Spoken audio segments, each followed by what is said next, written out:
Hello दोस्तों, कैसे हैं आप सब। उम्मीद करता हूँ कि सब बढ़िया होंगे। दोस्तों, आज फिर से हाजिर हूँ एक नए एपिसोड के साथ। दोस्तों, दुनिया में बहुत से स्थान अभी भी ऐसे हैं जहाँ अभी भी आम इंसानों का पहुँचना बहुत ही मुश्किल है। बहुत से स्थान अपने आप में बहुत ही रहस्य को समेटे हुए हैं। पूरे वर्ल्ड में मिस्टीरियस जगहों की कोई कमी नहीं है। दोस्तों, आज हम ऐसे ही 10 मिस्टीरियस केव्स के बारे में बात करेंगे, तो बने रहिए आप वीडियो के अंत तक। दोस्तों, वीडियो शुरू करने से पहले एक रिक्वेस्ट है, अगर आप इस चैनल पर नए हैं तो प्लीज वीडियो को लाइक और चैनल को सब्सक्राइब जरूर करें। हैंग सोन डूंग। दोस्तों, दुनिया में कई तरह की गुफाएं मौजूद हैं और हर तरह की गुफाओं की अपनी खासियत भी है। आपने अपनी जिंदगी में कई गुफाएं भी देखी होंगी, लेकिन वियतनाम में जैसी गुफा है वैसी तो पक्का नहीं देखी होगी। ये दुनिया की सबसे बड़ी गुफा है जिसके अंदर एक अलग ही दुनिया बसी हुई है। सबसे खास बात यह है कि इस गुफा के अंदर से ऐसी ऐसी डरावनी आवाजें आती हैं जिसे सुनकर ही लोग कांप जाते हैं। 9 किलोमीटर लंबी, 200 मीटर चौड़ी और 150 मीटर ऊंची इस गुफा का नाम है हैंग सोन डूंग। इस गुफा के अंदर पेड़ पौधों से लेकर जंगल, बादल और नदी तक सब कुछ है। लाखों साल पुरानी इस गुफा को साल 2013 में पहली बार पर्यटकों के लिए खोला गया था। आपको जानकर हैरानी होगी कि हर साल सिर्फ 250 से 300 लोगों को ही यहाँ पर जाने की इजाजत मिलती है। इस गुफा की खोज साल 1991 में हो खाना नाम के स्थानीय शख्स ने की थी, लेकिन उस वक्त पानी के भयंकर गर्जना और गुफा में घोर अंधेरा होने के कारण कोई भी अंदर जाने की हिम्मत नहीं जुटा पाया। अंतर्राष्ट्रीय स्तर पर साल 2009 में इस गुफा को पहचान मिली, जब एक ब्रिटिश रिसर्च एसोसिएशन ने पहली बार दुनिया को इस गुफा की झलक दिखाई। बाद में साल 2010 में वैज्ञानिकों ने एक 200 मीटर ऊंची दीवार, जिसे वियतनाम की दीवार भी कहते हैं, उसको पार करके गुफा के अंदर जाने का रास्ता पता लगाया। हर साल पर्यटक अगस्त महीने से पहले ही इस गुफा के अंदर जाकर लौट आते हैं, क्योंकि इसके बाद गुफा के अंदर मौजूद नदी का जल स्तर बढ़ने लग जाता है। गुफा के अंदर जाने के लिए प्रति व्यक्ति टिकट लगभग 2 लाख रुपए का आता है। गुफा के अंदर जाने वाले पर्यटकों को पहले 6 महीने की ट्रेनिंग दी जाती है। उन्हें कम से कम 10 किलोमीटर पैदल चलने और 6 बार रॉक क्लाइंबिंग यानी चट्टानों पर चढ़ना सिखाया जाता है। इसके बाद ही उनको गुफा में ले जाया जाता है। बाटू केव्स। दोस्तों, बाटू केव्स का इतिहास 40 करोड़ वर्ष पुराना है। प्राचीन काल में इन गुफाओं का इस्तेमाल अनेक प्रकार की जनजातियां रहने के लिए करती थीं। उस समय भारतीय व्यापारी थम्बुस्वामी पल्लई प्रमुख गुफा के प्रवेश द्वार की बनावट से काफी प्रभावित थे। ये गुफाएं युद्ध में इस्तेमाल होने वाले अस्त्र भाले के आकार की तरह हैं। उन्होंने ही इस गुफा को भगवान मुरुगन के नाम पर समर्पित करने का फैसला किया था और थेंद युथापनी मंदिर की स्थापना की।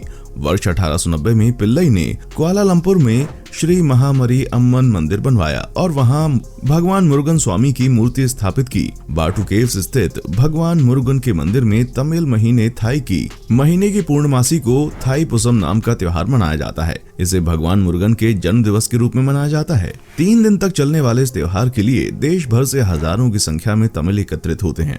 मान्यता है कि इस दिन भगवान शिव ने अपनी पत्नी उमा के साथ नृत्य किया था और इसी दिन उनके ज्येष्ठ पुत्र कार्तिकेय को अपनी मां की ओर से दैवीय भाला प्राप्त हुआ था। दुनिया भर में तमिल लोग जहां इन्हें मुरुगन कहकर संबोधित करते हैं, वहीं तेलुगु लोग कुमारा स्वामी के नाम से पूछते हैं। भगवान कार्तिकेय के हजारों नाम हैं। थाईपुसम के दिन भगवान मुरुगन की मूर्ति को सुगंधित जल से नहलाया जाता है, उनका श्रृंगार किया जाता है। त्योहार के दूसरे दिन रथ में प्रभु की झांकी निकाली जाती है। पास ही स्थित एक अन्य गुफा को बैट केव्स के नाम से जाना जाता है। अंधकार से भरी इन गुफाओं में चमगादड़ों को गुफा की ऊंचाइयों पर लटके आसानी से देखा जा सकता है। कबायन ममी बरियल केव। दोस्तों, फिलीपींस की फायर ममीज, जिसे कबायन ममीज, बैंक्वेट ममीज या एबोलोई ममीज भी कहा जाता है, फिलीपींस के उत्तरी भाग में एक शहर कबायन के पहाड़ी ढलानों पर पाए जाने वाली ममीज का एक समूह है। इन्हें 2000 ईसा पूर्व से बनाया गया था। आज वे प्राकृतिक गुफाओं और कबायनी में एक संग्रहालय में बने हुए हैं। ये माना जाता है कि बैंक्वेट के 5 शहरों में 1200 और 1500 सीई के बीच एबलोई द्वारा फायर ममीज का निर्माण किया गया था और गुफाओं में दफन किया गया था। दूसरों का मानना है कि ममीकरण की प्रक्रिया 2000 ईसा पूर्व में शुरू हुई थी। जो चीज फायर ममीज को विशिष्ट बनाती है वो है उनकी ममीकरण की प्रक्रिया। वो ममीकरण एक व्यक्ति की मृत्यु से कुछ समय पहले शुरू हुआ, जहां वो एक बहुत ही नमकीन पेय को पचाता था। उनकी मृत्यु के बाद उनकी लाश को धोया गया और बैठने की स्थिति में आग लगा दी गई, जिससे तरल पदार्थ सूख गए। शरीर के अंदरूनी और आंतरिक अंगों को सुखाने के लिए तंबाकू के धुएं को मुंह में उड़ा दिया गया था। अंततः जड़ी बूटियों को शरीर में मल दिया गया। वॉटेक्स स्प्रिंग केव। दोस्तों, वॉटेक्स स्प्रिंग केव समुद्र के अंदर स्थित एक बहुत ही खतरनाक केव है जो न जाने कितनों की जान ले चुकी है। वॉटेक्स स्प्रिंग एक व्यावसायिक रूप से संचालित मनोरंजन शिविर और गोता पार्क है जो कि पोंस डी लियोन, फ्लोरिडा के पास स्थित है। ये फ्लोरिडा राज्य में सबसे बड़ी डाइविंग सुविधा है।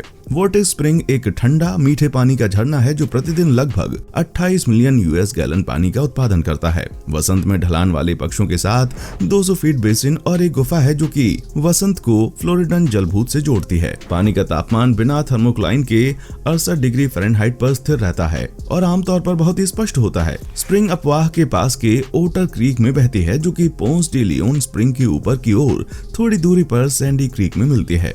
वसंत ऋतु में बहुत सी मछलियां होती हैं, बड़े कार्प बेसिन में तैरते हैं, जबकि मीठे पानी की ईल गुफा में रहती है। गुफा को कुल 1642 फीट तक मापा गया है। गुफा वसंत का एक विवादास्पद पहलू रहा है। 1990 के दशक की शुरुआत में इसकी खोज के दौरान 13 गोताखोरों की मौत हो गई थी। फ्लोरिडा राज्य ने लगातार गुफा डाइविंग दुर्घटनाओं के परिणाम स्वरूप गुफा के प्रवेश द्वार के पास गोताखोरी पर प्रतिबंध लगाने की धमकी दी, लेकिन स्थानीय गोताखोरों ने एक विशेष गुफा डाइविंग प्रमाणन विकसित करके जवाब दिया जो कि पानी के नीचे गुफाओं के वर्गों के लिए मानक आवश्यकता बन गया, जिन्हें विशेष रूप से खतरनाक माना जाता है।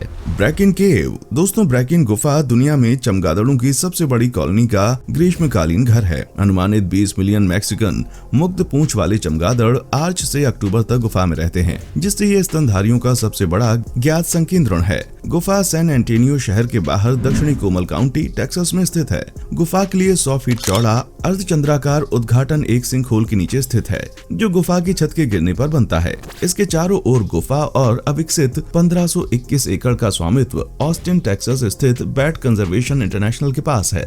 ब्रैकिन गुफा हर मार्च या अप्रैल में 2 करोड़ से अधिक मैक्सिकन फ्री टेल चमगादड़ का गंतव्य है। ये चमगादड़ मैक्सिको से इस गुफा तक 1000 मील तक उड़ते हैं। गुफा में पहुंचने के बाद प्रवासी माताएं पिल्लों को जन्म देती हैं।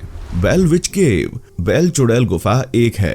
कास्ट में स्थित गुफा एडम्स, टेनेसी, जहां बेल फार्म एक बार खड़ा के पास था। गुफा लगभग 490 फीट लंबी है। उस विशेष किंवदंती में जिसमें गुफा को चित्रित किया गया है, युवा बेट्सी बेल और उसके कुछ दोस्त गुफा का पता लगाने गए थे। जब वे वहां थे, लड़कों में से एक छेद में रेंग गया और फंस गया। एक आवाज चिल्लाई, मैं उसे बाहर निकाल लूंगा, मैं उसे बाहर निकाल दूंगा। लड़के ने महसूस किया कि हाथ उसके पैर पकड़ रहे हैं और उसे छेद से बाहर निकाला गया। ये गुफा अपनी कहानी के साथ साथ बहुत ही रहस्यमय भूतहा जगह के रूप में जानी जाती है। किलिंग केव। दोस्तों, नोम सम्प्यू की हत्या की गुफाएं पश्चिमी कंबोडिया के बटबांग के दक्षिण पश्चिम में 7 मील की पहाड़ी नोम सम्प्यू पर एक खमेर रूज निष्पादन स्थल है। खमेर रूज ने अपने पीड़ितों को दिन के उजाले में शाफ्ट या छत के छेद के किनारे पर गुफा के ऊपर मार डाला और फिर मृत शरीर को गुफा में फेंक दिया। पुरुष और महिलाओं को अलग अलग गुफाओं में और दूसरे कपड़े पहनाए गए। नोम सम्प्यू में कई गुफाएं हैं जो पारंपरिक रूप से बौद्ध मंदिरों के रूप में काम करती हैं। आज गुफा में खोपड़ी और हड्डियों के बगल में एक बड़ा कांच का स्मारक है और एक स्वर्ण लेटा हुआ बुद्ध है जो एक सीढ़ी के माध्यम से पहुंचा जा सकता है। चक्रवात, बाढ़ और चिकन तार से इकट्ठे एक स्मारक में सीढ़ी के आधार पर मानव हड्डियां होती हैं। गुफाएं, जो कि हरी वनस्पतियों से घिरी हुई सीढ़ियों की एक श्रृंखला के माध्यम से पहुंचती है, उसमें एक सुनहरी झुकी हुई बुद्ध की छवि है। खोपड़ी और हड्डियों को बुद्ध की मूर्ति के बगल में कांच से ढके कैबिनेट में रखा गया है। गॉफ्स केव। गॉफ की गुफा चेडर गॉर्ड में मेंडेफ हिल्स पर चेडर, समरसेट, इंग्लैंड में स्थित है। गुफा 115 मीटर गहरी है और 3405 किलोमीटर लंबी और इसमें विभिन्न प्रकार के बड़े कक्ष और चट्टाने हैं। इसमें चेडर यो शामिल है जो ब्रिटेन की सबसे बड़ी भूमिगत नदी प्रणाली है। गुफा के शुरुआती हिस्से, जिन्हें पहले सैंड होल के नाम से जाना जाता था, 19वीं सदी से पहले पहुंचने योग्य थे। 1892 और 1898 के बीच एक सेवानिवृत्त समुद्री कप्तान रिचर्ड कॉफ्स गर्फ, जो चेडर में लाइन हाउस में रहते थे, उन्होंने डायमंड चैम्बर तक गुफा के आगे के क्षेत्रों को पाया, खुदाई की और जनता के लिए खोला, जो आज शो गुफा का अंत है। 1899 में शो गुफाओं में विद्युत प्रकाश व्यवस्था स्थापित की गई थी। गुफा में अक्सर 48 घंटे तक बाढ़ आने की आशंका रहती है।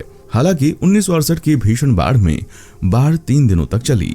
क्रूबेरा केव, जिसे वोरोन्या गुफा के रूप में भी जाना जाता है, जिसे कभी कभी वोरोंजा गुफा भी कहा जाता है, पृथ्वी पर दूसरी सबसे गहरी ज्ञात गुफा है। वेरोवकनिका गुफा, ये पश्चिमी काकेशस से गागरा रेंज के अरेबिका मासिफ में स्थित है। अब काजिया के गागरा जिले में जॉर्जिया का एक अलग क्षेत्र।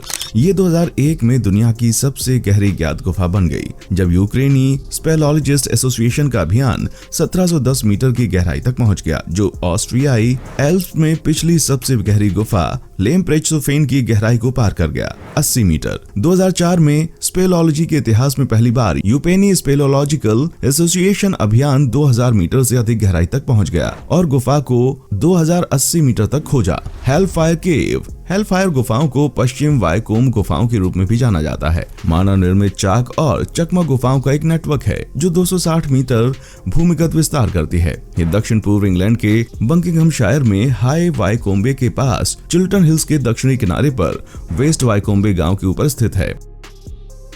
दोस्तों कैसा लगा हमारा आज का एपिसोड, हमें कमेंट करके बताएं। हमें आपके कमेंट्स का इंतजार रहेगा। दोस्तों उम्मीद करते हैं कि हमारा एपिसोड आपको पसंद आया होगा। अगर आप हमारे चैनल पर नए हैं तो प्लीज चैनल को सब्सक्राइब जरूर करें, क्योंकि हम आपके लिए रोज इस तरह की वीडियोस बनाते रहते हैं। देखने के लिए शुक्रिया।